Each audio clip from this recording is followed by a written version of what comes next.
Okay, so we're going to solve the quadratic equation right here. We're going to solve this quadratic equation.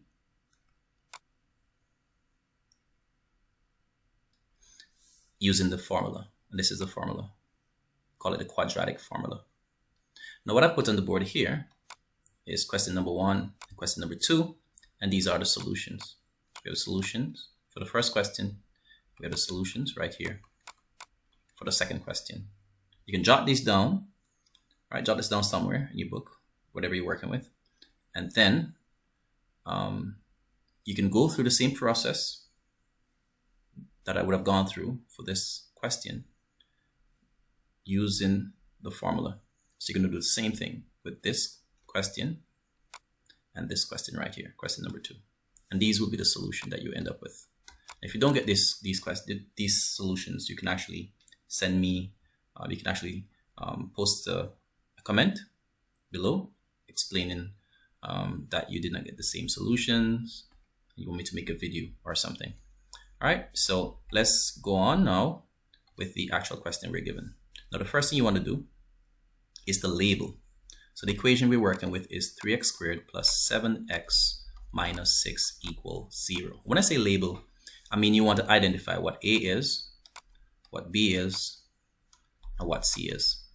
Now to do that, recognize that the equation that we have here is written in the general form, which is ax squared plus bx plus c equals 0. So right on, we could clearly see that A is equal to 3, and that the B is equal to 7, and that the C, right, is actually equal to negative 6. As long as you see a negative on a number, you take the negative with it. Okay? So if we had the minus 7x, then B will actually be equal to negative 7. Treat the minus as a negative. Okay, so now we understand that. We have A is equal to 3, B is equal to 7, and the C, which is a positive C, is equal to a negative 6. Treat the minus 6 as a negative 6, as I said. Now, this allows us now to replace the A with 3, the B with 7, and the C with negative 6 in the equation here, the formula. So we have x equal, and then we put negative, and where we have B, we're going to replace the B with 7. That's the value of B we got. Put plus or minus back, the square root symbol, put that back as well, yes. And then where we have B, we put 2 brackets, and then we enter the value of B, which is 7, right, from our labeling. Put minus 4, put brackets where we have A, and brackets where we have C. And the reason why brackets work so well is that, for instance, the B squared, in bracket, we're still squaring the B value of 7. And negative minus 4AC, here we're saying the minus of 4 times A times C, right? Or the negative of 4 times A times C, 4 times the value of A times the value of C. And A is actually 3, so we're going to replace A with 3, right? And the C is negative 6. Now we're also going to go under here, right? Underneath the division bar, it says 2 times the A value. Brackets works well for that. The A value is 3, so we're still saying 2 times A value, which is 2 times 3. Then we continue to solve. This will give us negative 7, because the negative of a positive number is negative. So negative 7 plus or minus square root. 7 squared is 49. And negative 3 times 4. What's negative 3 times 4? Or negative 4 times 3 rather. Negative 4 times 3, that's negative 12. And negative 12 times negative 6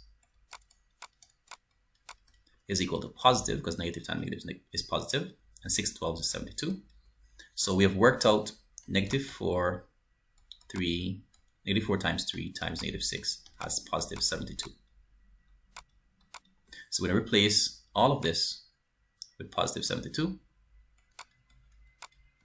Okay, and then 2 times 3 is 6. Then let's go further. Now, I just want to point out something here. Some of you could just simply punch all of this in your calculator. Try it in your calculator now. Pause the video, try it in your calculator, and see if it returns to you the same answer as this will return to you. Okay? All right, so you got a glimpse of what we're going to work on next.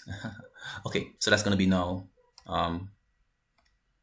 -7 plus or minus the square root of 49 plus 72 is 121. Okay, so I just added 49 plus 72 because I can't do anything with the minus or the -7. There's no other number there to work with. And dividing by 6, we can't divide by 6 until we simplify the numerator. Okay, so that's where we are so far. Now, what is the square root? Because that's the only thing we can actually work on right now, correct? We can only work on the square root of 121. And the square root of 121 is actually what? Yes, that's correct. It's 11. If you said 11, then that's correct. That's -7 plus or minus 11 over 6. Okay, quickly. I just want to mention why we have that plus or minus. Now, you know that when we have positive 11 times positive 11, we'll get positive 121, which implies that the square root of 121 is the number that we're multiplying by itself twice, which is positive 11. But what if we say -11 times -11? What would we actually get? Well, negative times negative is positive as well. And 11 times 11 is 121. So the square root of 121 is also -11. Because -11 times itself gives us positive 121. So square root of 121, therefore, has two solutions. It has a positive 11 and a negative 11. So one way we can write this is by putting positive or negative square root of 121, which is equal to the positive or negative of 11, right? So that's what we're seeing right here. Okay, so that's why they put it there, so we don't have to worry too much about all that. So it's much easier. It's much easier for us to work with by them putting this right before it. So it's actually in the formula. So we have positive 11 or negative 11 to work with. So what we're going to do, we're going to separate the equation from here in two parts. So we're going to say now, going from here, we're going to say either.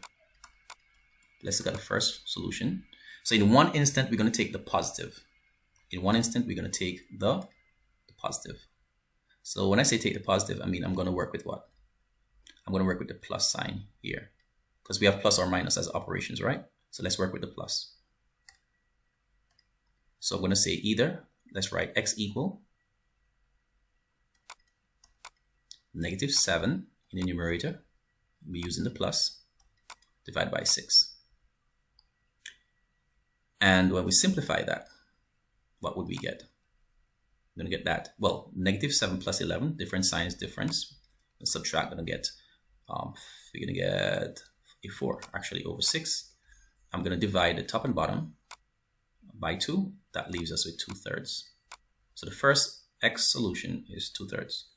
Right, so either x is equal to 2/3 or x is equal to, let's work it out when we use -11 instead of positive 11. So we have -7, right? And when we say -11, you're going to treat it as minus. So -7 minus 11 over 6. When the signs are the same, working in the numerator now, when the signs are the same, we keep the sign, right? We see the dash before both numbers. No other operations, just 2 dashes, right? One before the 7, one before 11. We're saying that the signs are the same. So we're going to add the numbers and keep the sign. So the sign is kept as negative, and 7 plus 11, that's 18 over 6. Calculator should return to us -3.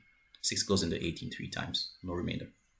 So that's the second value of x. So we have 2 values of x. What are they? So we can say either x is equal to 2/3 or x is equal to -3. And that's it. Remember at the beginning of this video, I showed you 2 other equations, right?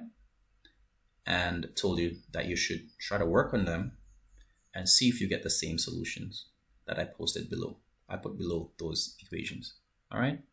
So those for you to try once you would have understood how I went about this question. All the best in your exam.